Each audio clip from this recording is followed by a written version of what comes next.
You're listening to Season 3 of That's Not How a Baby Sleeps. I'm your host, Alicia Daishon, and I'm joined by my co-host, Eleni Katsinis. We're not your average sleep consultants, no cry it out or sleep training at all for that matter. Hello.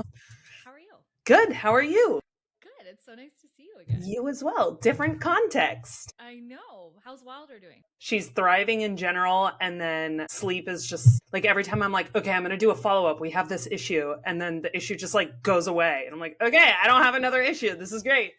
Wonderful. But it's also like, you're like, okay, we're in a good spot. And then all of a sudden things shift. You're like, I don't know why things are shifting again. But you know how that goes. Typical Yeah. toddler sleep. How old is she now? She was 2 when we were working at it. Yeah, she'll be 3 in July.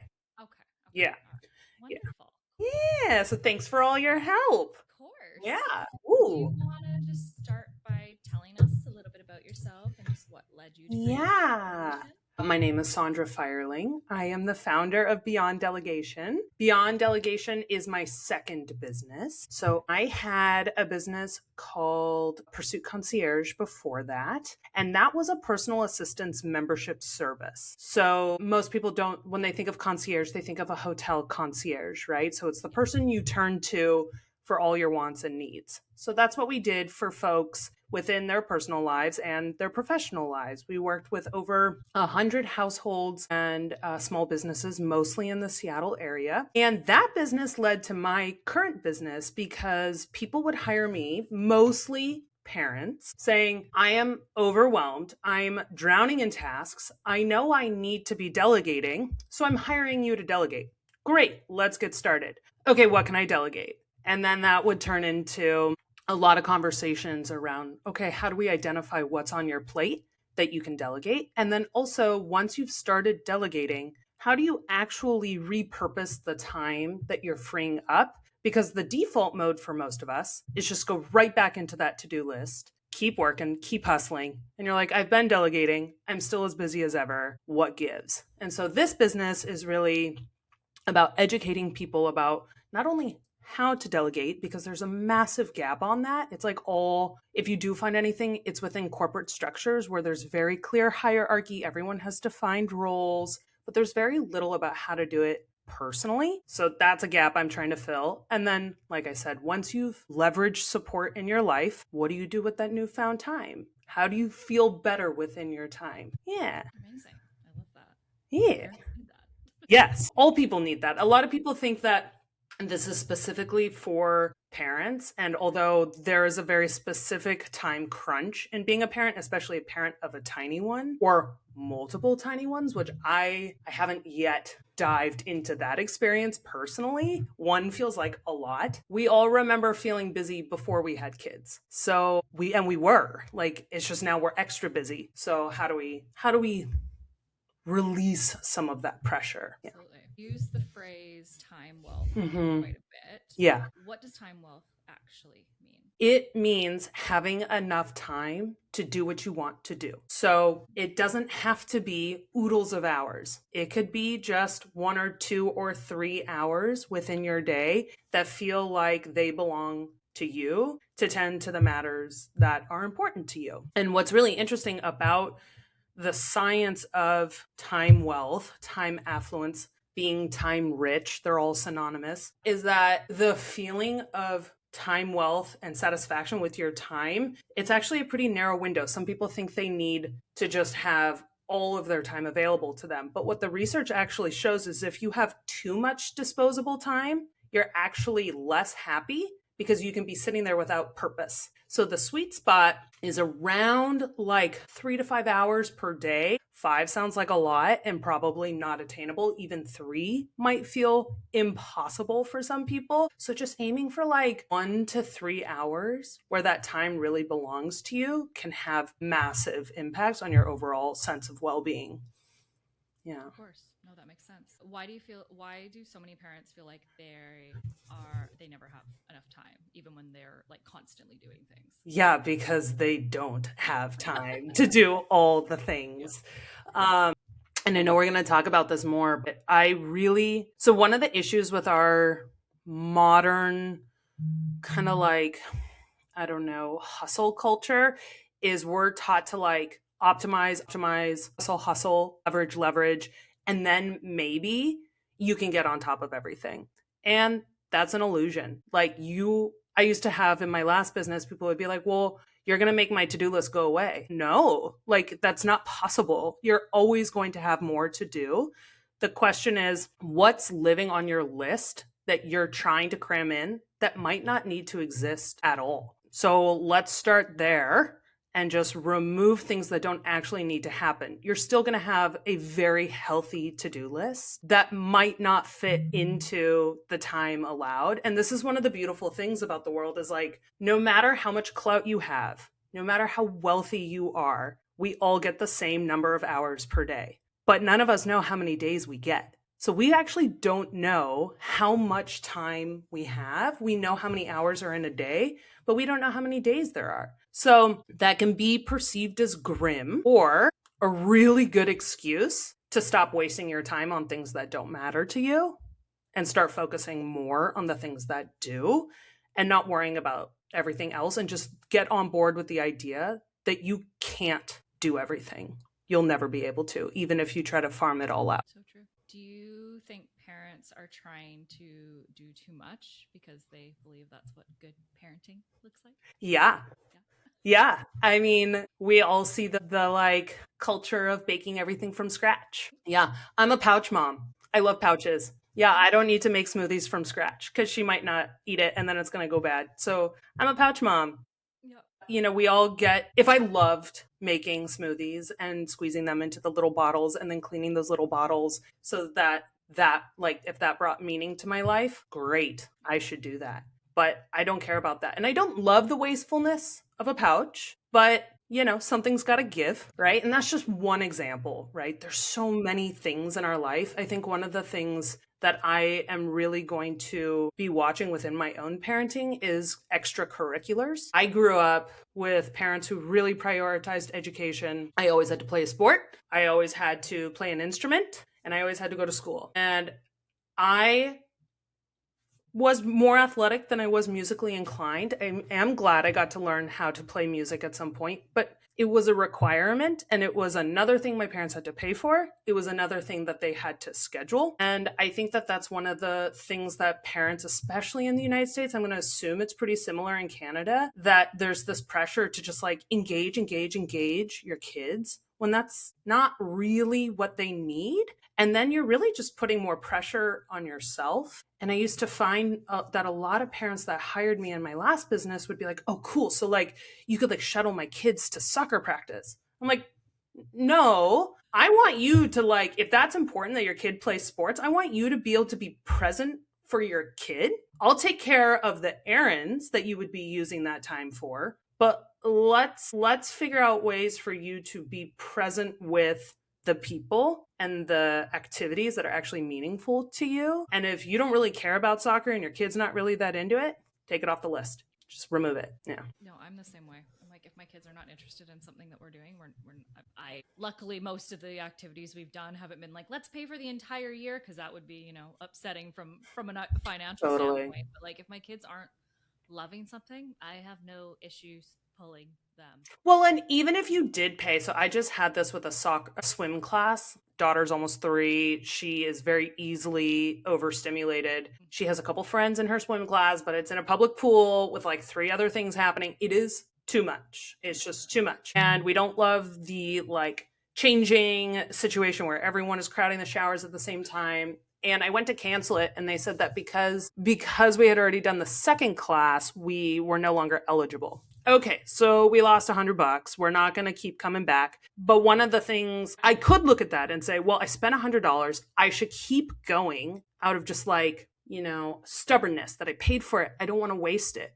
But what is the value of the time of going over and over again, or the frustration of I know this isn't really working for my kid? Where is the commitment coming into that? And when do we get to shed that? And you're seeing the backlash of that later.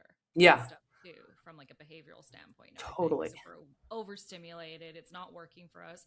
We're going to come home overstimulated and totally lead into the evening time. Totally. What else could you be doing with that time? Because you're not going to get that time back. right? Like that's the thing, is that once time goes, it's gone. There's no claiming it back. So yeah, did we lose $100? Yeah, I'd rather not lose $100 and like 8 more hours of my life. Yeah. Absolutely. Yeah. No, I completely agree. I'm also a pouch mom.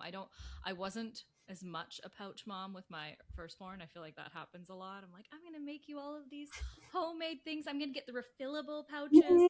Yeah, that all went down the drain with the The second cleaning, one. you're like, I already had dishes. Now I have to like get the little like tiny thing to like get in there too. Yeah, I know. I wish they made biodegradable pouches instead of the plastic. Like, I really don't love the single use plastic. It's not my favorite. And it'd be cool if, like, can you guys reuse these? Like, kind of like bottles, like we do the milk bottle thing sometimes where you get the deposit back. Like, that would be ideal. But, systemic issues to add it to the list. Yep, the list exactly. That's so funny, and I found it more frustrating when I would make something for said pouch, and then Oh, they yeah. wouldn't eat it, and then that would just add to my. And then you're more resentful. Like if she doesn't eat the pouch, I'm like, okay, that was like $2 and a piece of plastic, but at least it wasn't also like my heart and soul going into like, I think you're gonna like this combination of fruits. Nope. At the time. Yeah. At the time. Exactly. It's like, and one of the things I'm going to talk about fair play probably more than once in this conversation. Are you familiar with fair play and the fair play method? This is right up your alley. So it's written by a woman called Eve Rodsky. She's a mother of multiple, I don't remember how many babies she has, but she created a framework for how to share the load within a family. It's like really meant for nuclear families. And it's a book and it's a card game. And by card game, that's loose. It's a way to like audit who is doing what. But what she talks about is this idea that there's conception, planning, and execution. And when we think about the mental load, a lot of it we think about the planning and then the doing, right? And especially when we're trying to share load with family members. But the conception part is huge, right? So if you're making your own smoothies, it's not just, okay, I got to remember to pick up the pouches from the grocery store, put that on auto, whatever. You're then thinking like, okay, I'm going to make the smoothie, but like, which fruit should I try this time? And should I try to sneak this other thing in? And how do I add, vegetables to it? There's this extra load when you're trying to do things yourself. And one of the things that I really love thinking about when thinking about delegation is the buying of the pouches. You have delegated the act of conceiving, planning, and executing the making of the smoothie. That is delegation. We think of it as like, I'm going to tell you to do something. But actually, anytime you have purchased food, you have delegated the act of farming and packaging and preparing. And I think that when you think of it that way and you realize that it's something we're doing all the time, it stops being this foreign concept and you can start to reframe it a little bit. I love that. Because you're right. Yeah. When you think of delegating, it's telling people what to do, but in reality, it's that. It's just sharing the load. Yeah.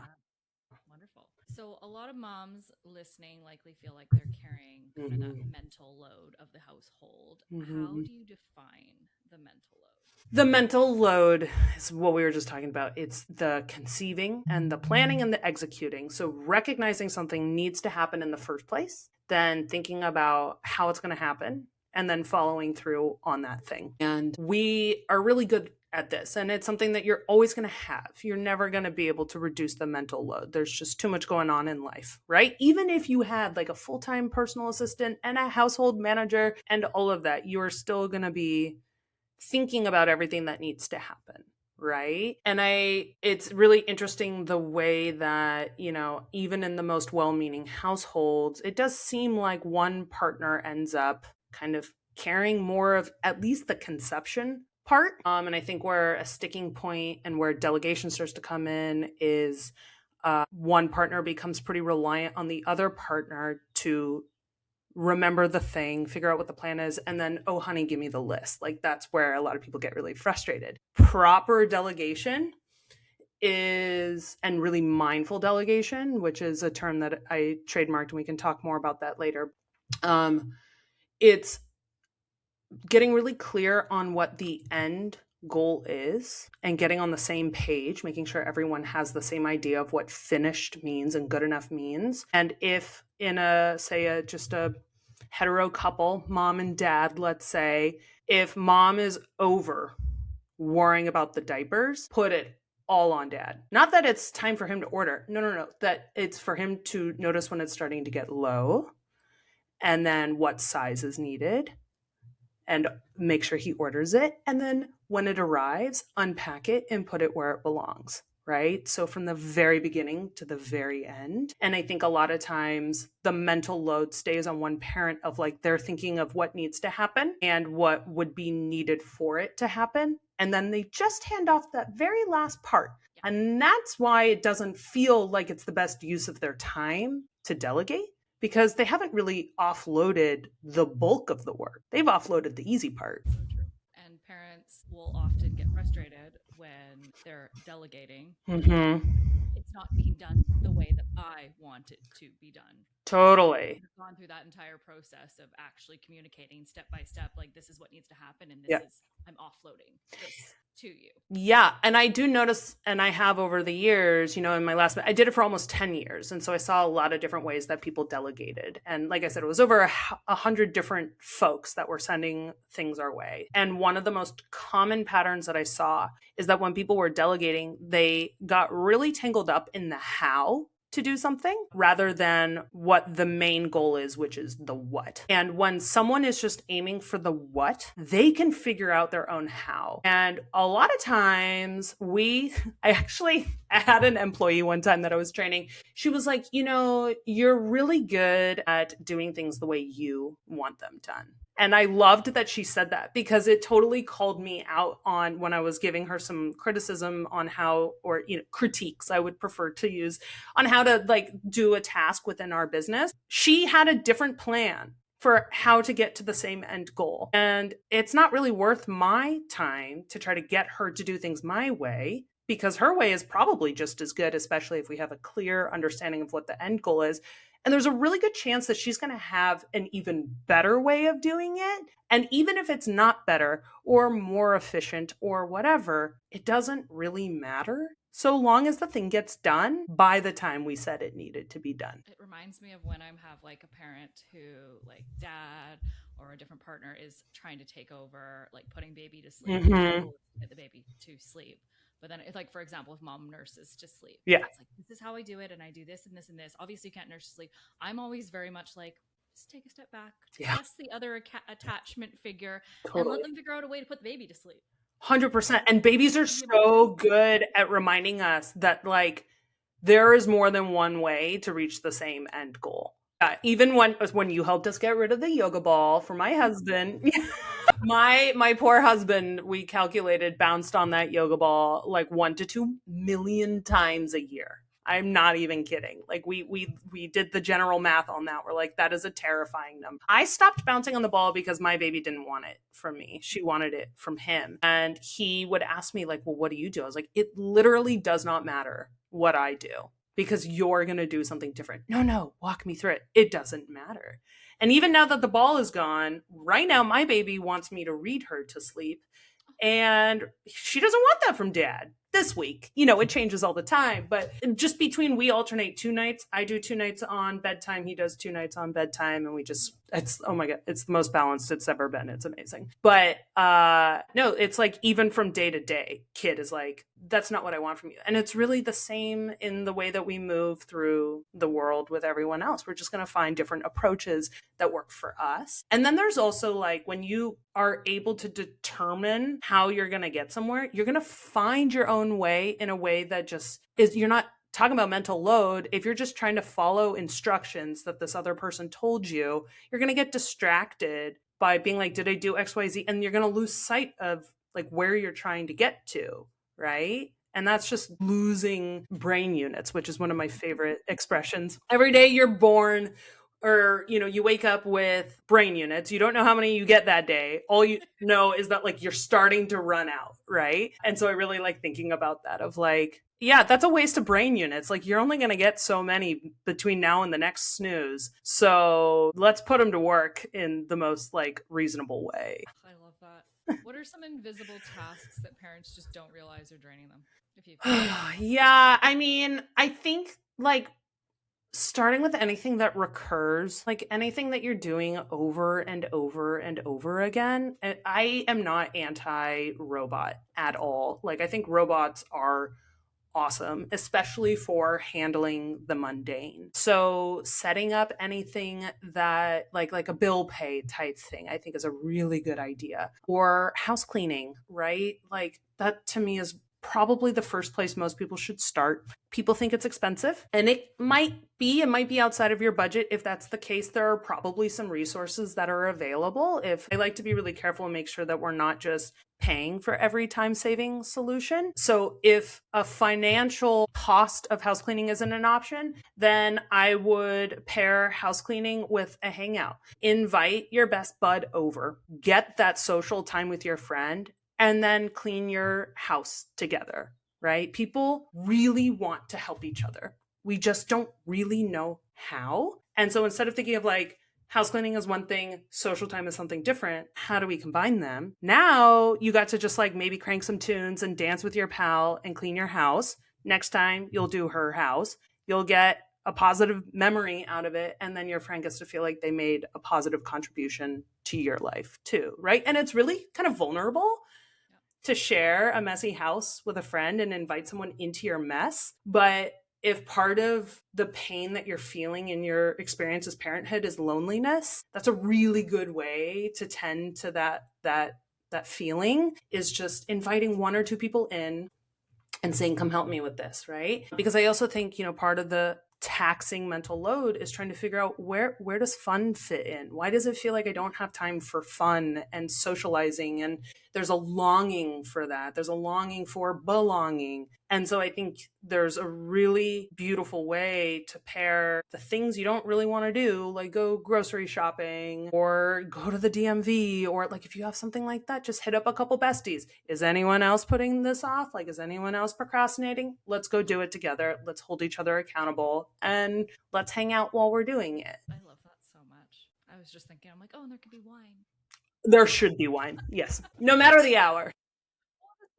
Like really mundane, like specific, like organizing of things. Like obviously there's everyday cleaning and stuff that I probably don't get around to anyways. Yeah. But like the really like I need to go through all of my kids' toys, which I did do recently, and now they're all just sitting in my garage. Yeah. Not on Marketplace yet. My husband's like ready to like strangle me. Yeah.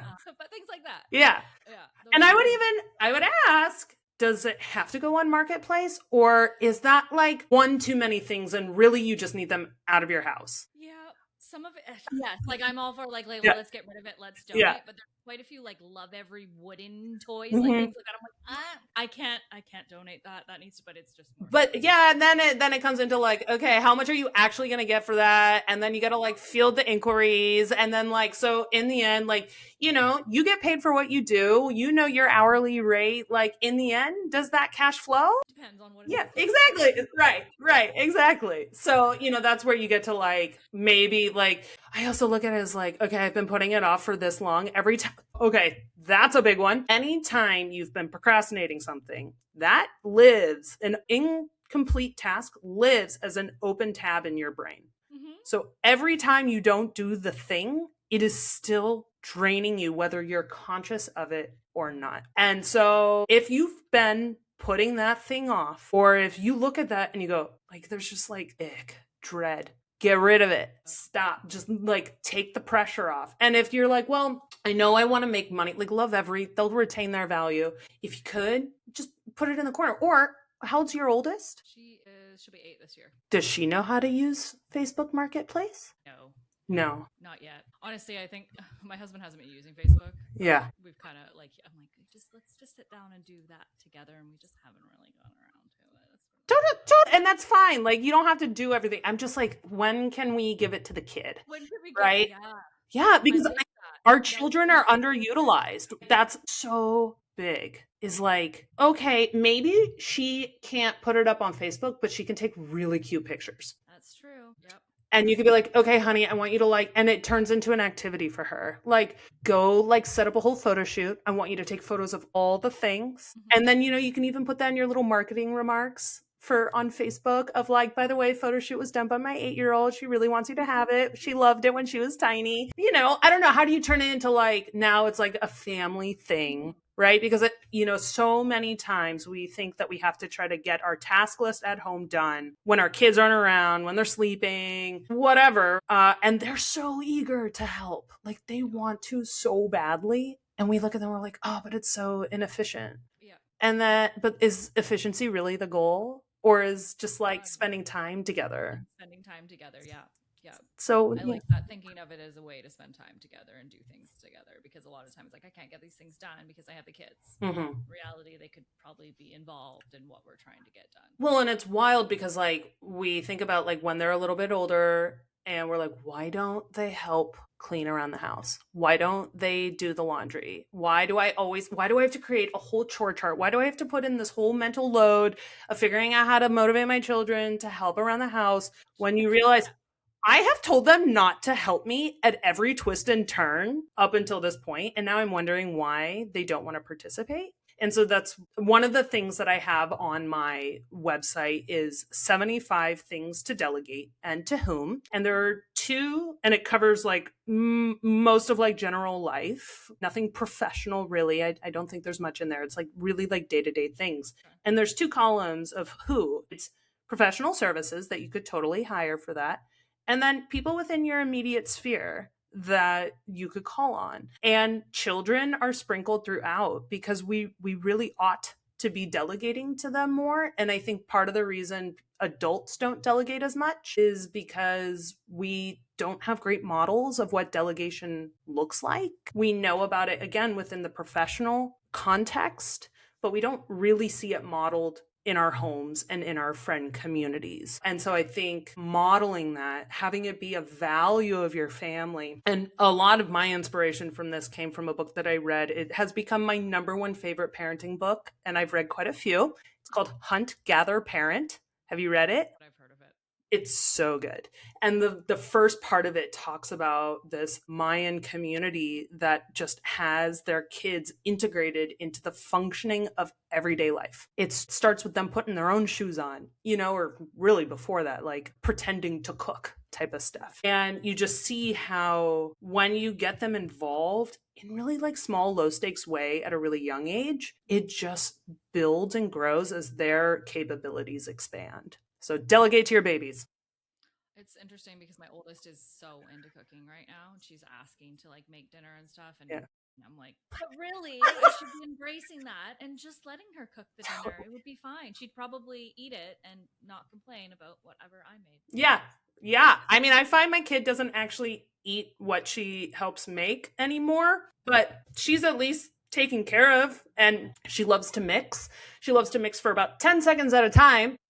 But it's something, and I really like cooking's a really interesting one because I would be so curious. I watch a lot of Top Chef, and so many of the chefs on there, they're like, what's your background? Or even like, what was that? The table one, doesn't matter. Like a lot of cooking shows, the people who end up having this like passion for food have core memories of being in the kitchen with a matriarch or a patriarch, and they, it's something so primal, right? It's a place of belonging. You're taking care of each other. You're learning like hand-eye coordination. You're learning the responsibility of cleaning. Like it's so good that like, and my kid will just sit there and watch and be curious. She might not eat it, but at least we got the time together. And then maybe down the line, she cooks for me. Yeah.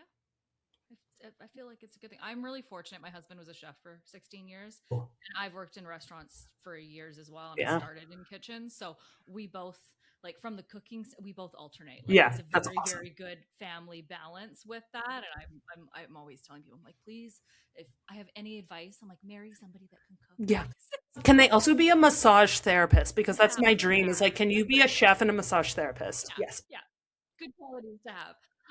But she sees all of that, and I think that's really kind of. And she's been actually watching. I don't know if it's Top Chef, but there's a junior one. Oh, cool! The kids are cooking. Yeah, I'm so interested into it. We're going to the library, and she's just picking out all these cookbooks. Amazing. And stuff, so yeah, it'd be a good thing for us to kind of delegate. happen. My baby will not eat a leaf if I put it on her plate, but if I point out the herbs in the garden, she'll pluck it off and eat it. And I also love that as like we're so disconnected from our food system. And like, you eat strawberries year round. It's like so wonderful and so wild that you have no idea what's supposed to grow when. Yep. And so for my kid to actually be like, oh, a mint leaf comes from a plant that looks like this. There's a part of me that's just like, yes, like I need you in the three-dimensional world. I need, like not everything just comes to you magically. There's like work that goes into things. So it's so beautiful and foundational for just long-term success. Yeah. So you created the mindful delegation mythology. Yeah. Can you walk us through what that means?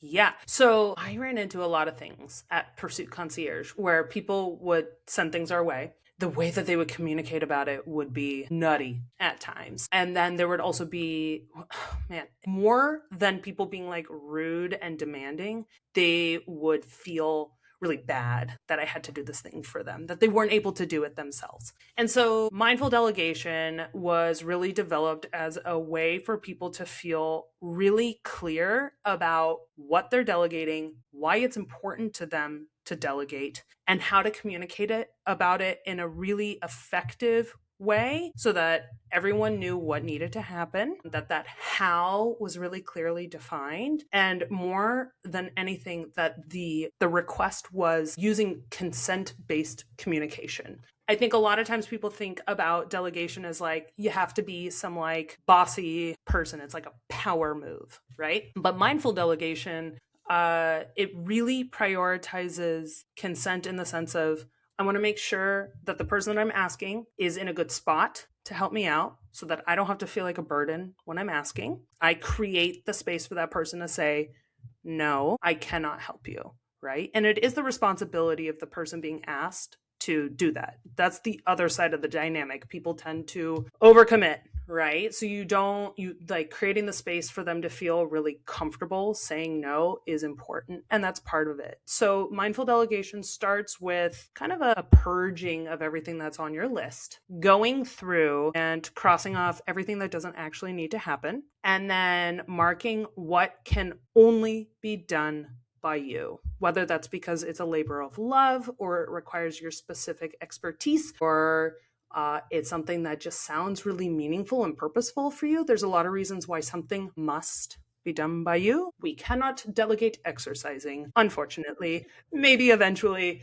For now, it is your body. You must do it, right? So there are some things that have to be done by you. But for everything that doesn't have to be done by you, you can then, and I find instead of looking at your list and being like, what can I delegate? Flipping it and saying, what can only I do, is a different frame to look through. And it can actually allow you to be more discerning, which can be really helpful. So everything that isn't marked is something that can be delegated. The question then becomes, is this important to me to delegate right now? Can this wait? Ask again, does this actually really need to happen? That type of thing. Mindful delegation also makes sure that you are delegating to the right person for the task. And this is where trust becomes a really critical part of it. So yes, trust so that that person can tell you no if they don't have the capacity, but also that you trust that that person will do it well enough. Because if you don't trust them, you are then going to be spending time and energy hovering over them, worrying about it, pulling it back from them incomplete, then going and doing it yourself. And then you also, one of the things that I find is without this kind of like intentional practice of delegation, a lot of times people start delegating when it's kind of too late. That it's the deadline's coming, we're running out of time, you've kind of started and stopped it, and there's not really the time for the other person to take the reins. So starting a little bit earlier in the process, really getting a map of what's on your list, and then being very intentional about what you're delegating and to whom, and with language that makes it very, very clear what's expected. Why do you feel like so many parents struggle to delegate just in the first place? Yeah, like I said, I think we don't have great models of it. I think we're also really good at telling ourselves that we're not good at it when we might be better at it than we realize. I think we think that to be a really good delegator, you're supposed to be delegating like all the things all the time. And that's really not true. I think just having a few pieces that help lighten your load so that you do feel like, if the end goal is feeling like you have enough time for what matters to you, then you are good at delegating. One of my favorite ways that we delegate when we don't have the spoons is order takeout, right? Like we do it all the time. You have delegated the act of making dinner. We don't think of it that way, but that is what we're doing. And so I really do invite people to think about what are the ways, the services and the people that you are already leaning on, and see if it's actually true that you're not good at delegating. I also think that people tend to jump back in a little early. There's an impatience that can happen, that they expect things to happen at an unreasonable rate. And robots are not going to be great at that for us, right? So we have to remember that when we're relying on people, things do take a while. And so there is forever the opportunity to question, where am I applying urgency when that isn't actually necessary? And that could be when you're loading the kid in the car, right? There's so many times where I have to be like, why am I actually rushing this process of like getting my kid in the car? Does it matter if I'm 5 to 10 minutes late? Probably not. So then what happens when you like release that pressure point? And I think that that's a sticking point for people with delegating. It's like, oh, it's gonna take too long. It's gonna take too long. It's gonna take so long. And it's like, well, where is that like pressure for everything to like, why do we apply that time pressure to so much? And what happens when you release that? So funny because it's very comparable to just parenting situations. Like, for example, I get a lot of people who are like, well, I don't have the time to sit there and support the emotions that are going to come up. Like, well, do you really have the time to like repeat yourself over and over and over again? Right. And then end up with it likely will resolve in a meltdown anyways. Right. At that point in time, and then you're late regardless. Right. If we're taking the time to get down on the child's level, go through that whole process with them, support the emotions, like the process is going to be a lot quicker. Maybe not the first time, right? We haven't really focused on the supporting emotions piece, but right. It's just funny because we kind of get in our heads with things like that. And humans are notorious for misjudging how long something is going to take, and we're also really, really bad at thinking that next week we'll have more time. We do, like, seriously. And so one of my favorite time and happiness researchers, her name's Ashley Willens. She talks about like, if you're trying to figure out kind of like how full your schedule is, assume it's like the average Tuesday. Like, how full does the average Tuesday feel? Because that's how busy you are pretty systemically, right? And so, yeah, it's so funny how bad we are at guessing those things. The other thing that I was going to say about why parents struggle with delegating is, and this is where a therapist would really help, is limiting beliefs around what we're worthy of receiving. So we have been fed stories that we're supposed to do so much ourselves, more than is reasonable. And we know that we evolved from a more village-like infrastructure, but we, our generation is the descendants of folks who post World War II, women were expected to stay in the workforce and be full-time mom and full-time homemaker.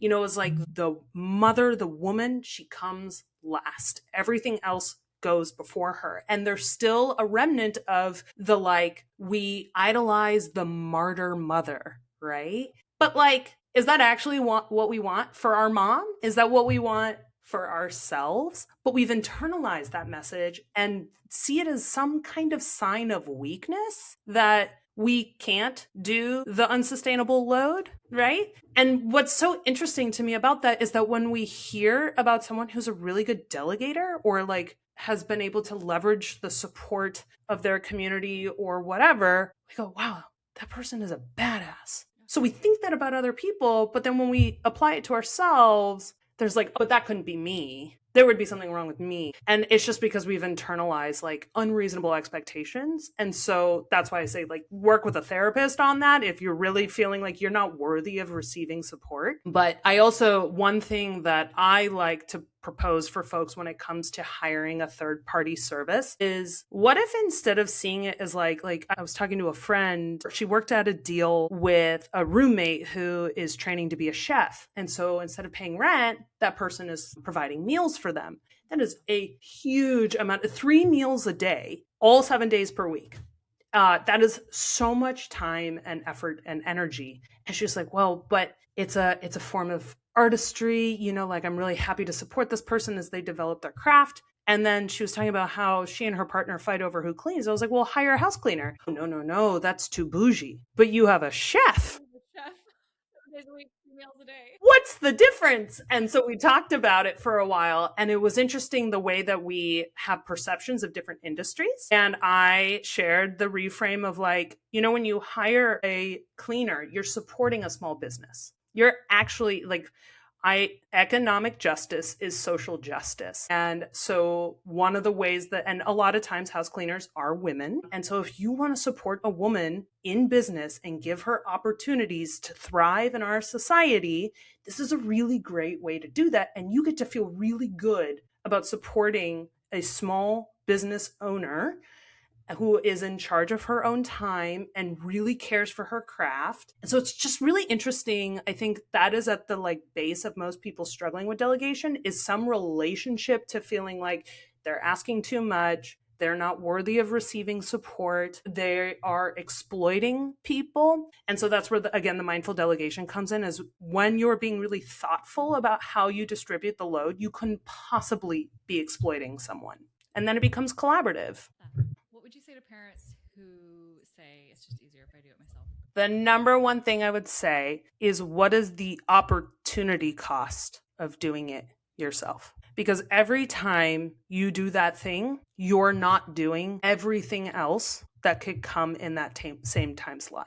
There are a lot of different things that come into play with this, but I think if people can stay connected with the reality that they are opting out of like every other option by continuing to do it themselves, they may start to look at it and be like, maybe that's not the easier choice, right? I would also say that just like with any other practice, the more reps you get in, the easier it gets, right? So start small.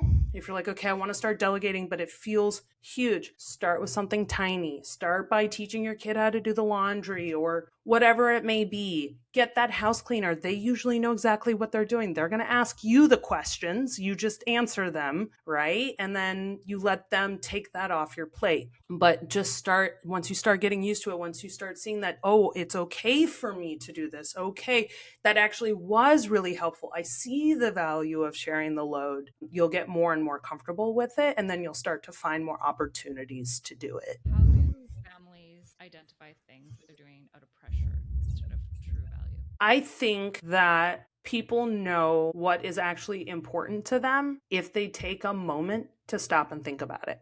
I think so often we just get caught under a pressure system, and when we are under time pressure, we feel like we don't have time to think. We just go through the motions, right? When you are able to create just a little more slack and think a little more about what actually matters to you, you are actually going to be making the decisions that are more aligned, rather than when you're operating out of time scarcity. I invite people, when I talk about like in the full like mindful delegation experience, it actually starts with a visualization exercise where you dream your ideal existence. It could be an ideal day, an ideal year, and you talk about it in the present tense as if it's real and happening to you, not some future thing. And I invite people to be limitless with it. So don't worry about where you are now. Think about where you would really, really love to go, but talk about it in real time.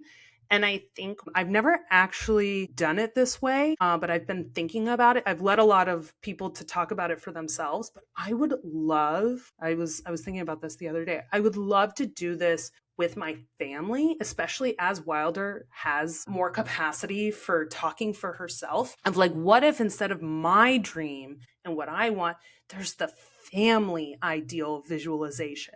And then you get really clear on that. And then you make your decisions based on that, not what Instagram told you you should be doing, right? So if it turns out that you guys really as a family don't like making the pouches yourself, making the smoothies, like it's just not important to you, then you get to recognize that and stop making the choice that you're going to keep doing that. So it's just getting really connected with your why and letting your why drive your choices. How do couples have healthier conversations about division of labor without turning into resentment? We used to do like weekly family meetings, which we need to get back on top of. Mm-hmm.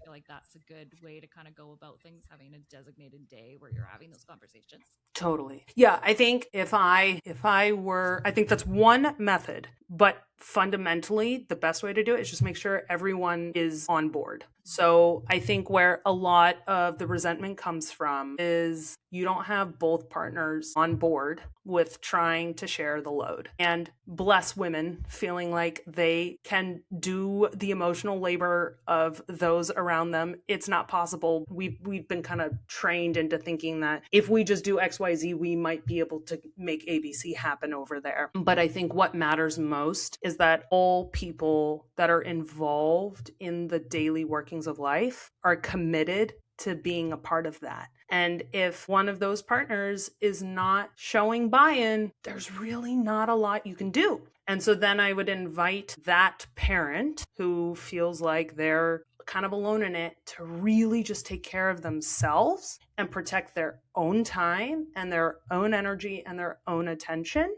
and just stay in their lane and do what they can, not trying to do the heavy lifting of the other partner. Right. And then, you can't force someone who's not ready.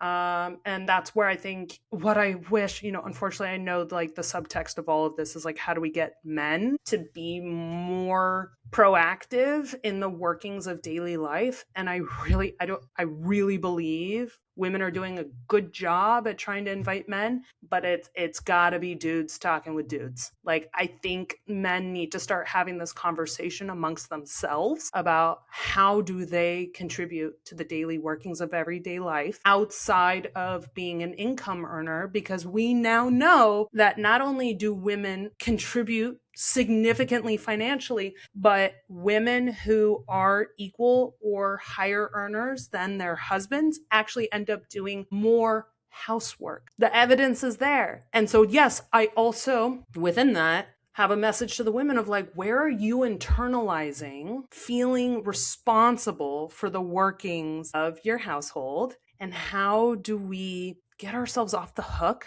a little bit?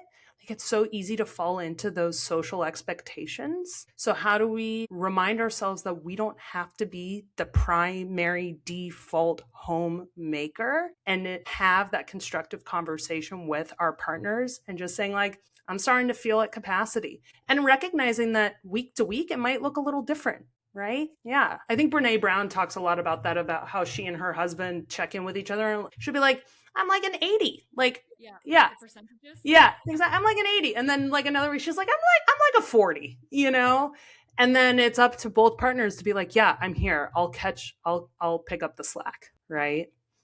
Yeah. I've seen that before. I loved that. Yeah. And that was something I shared with my husband right away. He's like, yeah, that makes perfect sense. Yeah. Perfect. Wonderful. You only have so many brain units. Exactly. Life moves in waves. Yeah, you're never going to like just lock it in and coast. It's an ongoing conversation. And like different seasons, right? Are the kids in school or are you shuttling them to summer camps? It's just totally different needs, different seasons. Literally. Yeah, seriously. So having a toddler yourself, yeah. How did becoming a parent shape this work for you? Oh, like I said, I thought I was busy before I had a baby. Before you have a little one, you clean the house is just kind of clean. Yeah, it just now it's like, honestly, priorities just shift significantly. Like what matters changes. Yeah, I do still like a tidy home. I do. It's just I'm going to let it be less tidy during the day. And then, like I said, I only have one. So when the protocol in our household is like, when I am putting the baby to sleep, my husband cleans the house and gets it ready for us to just enjoy a little bit of like, and then in the morning it turns inside out again. But no, I have a whole new understanding of like the busyness of parenthood. And I will say that, so we only put our baby into school, like any kind of childcare, in September. And it started with 3 half days, and within a couple of months, 5 full days, because we're like, wow, that feels so good to have just some time to ourselves again. So yeah, I mean, the plight of the parent is real. You are time poor. It's part of it. And having tinies especially, right? They can only help so much around the house. But it does actually really make me reevaluate the way, kind of what we were talking about before, of like, as grownups, we're so good at turning away the help that's available to us. And we do that to our friends, to our neighbors. People offer help all the time, and for whatever reason we just don't take them up on it. And I see that extra with my kid, and the amount of times I have denied her like earnest offer to help with whatever it is that I'm doing. And so it really does make me think about, like, where did we learn how to isolate ourselves? Yeah, a lot of us need therapy. we need so much therapy. Yeah. So I do talk about a lot about nervous system with like parenting and sleep and everything. I'm assuming yes, but do you see the connection between the time scarcity and like emotional reactivity? I know personally. Oh yeah. Oh yeah, when I'm time poor, I'm a real grump. And like, yeah, I do not have time, and then it snowballs because I'm rushed. And so I'm yelling at her, and then she freezes in her steps, and then it just like it evolves, right? And so that's where this idea of like, when you're time poor, you tunnel, and your vision gets very, very narrow. And so then you're more on edge, and you don't have to, and it's so volatile, right? And so I really notice how, for myself, when I release time pressure and I allow things.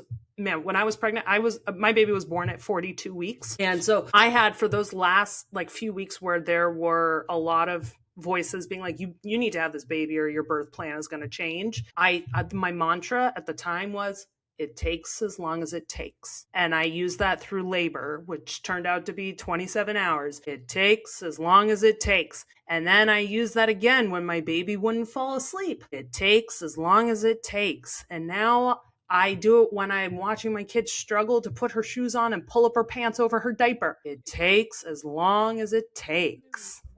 And so what happens when you just like let things unfurl at their own pace? And I know we can't live at the pace of a toddler. Nothing would ever happen. But when we, again, take away that sense of urgency, we have so much more patience, so much more presence. And I notice the quality of my time with her becomes so much more meaningful and expansive when I feel like that's all I'm supposed to do right then. That's all I need to do. And multitasking, no one can do it. I'm sorry if you think you're good at it. We're not. Our brains are not designed to do that. That's good to know. I don't feel so bad about it. No. And like, honestly, like when I used to hire, I'd see like, great at multitasking on your resume. I'd be like, no, like, just be honest. I'm really good at doing like one thing at a time. That's like what we're designed to do. And so wherever possible, and it's not going to be possible all the time. I could never promise that to anyone. But when you can, and I'll bet you can more than you think you can, just be as present with what's in front of you. And I bet all of this nervous system starts to settle. And then you get to actually get something out of it rather than trying to jump to the next thing. All over if someone is feeling maxed out right now, me, I'm talking about me, where should they start this week? Would be the recommendation. Yeah. Cross off as many things from your to-do list as you can that don't actually need to happen. That's really like number one. Just like the next time you're looking at it. If you don't have a to-do list that you can see, write it all down. Just brain dump. Take 5-10 minutes, write it all down, then cross off as much as you can. Also, if you're interested in being like, I need to figure out, is this something I do? Is this something I drop? Or is this something I delegate? The little freebie on my website is a decision tree. You just plug it in and you just like follow. So you don't have to think about it. You just like follow it down the line. It just asks like 3 questions and it guides you to your answer. That could be a really helpful place to just like make that decision for you.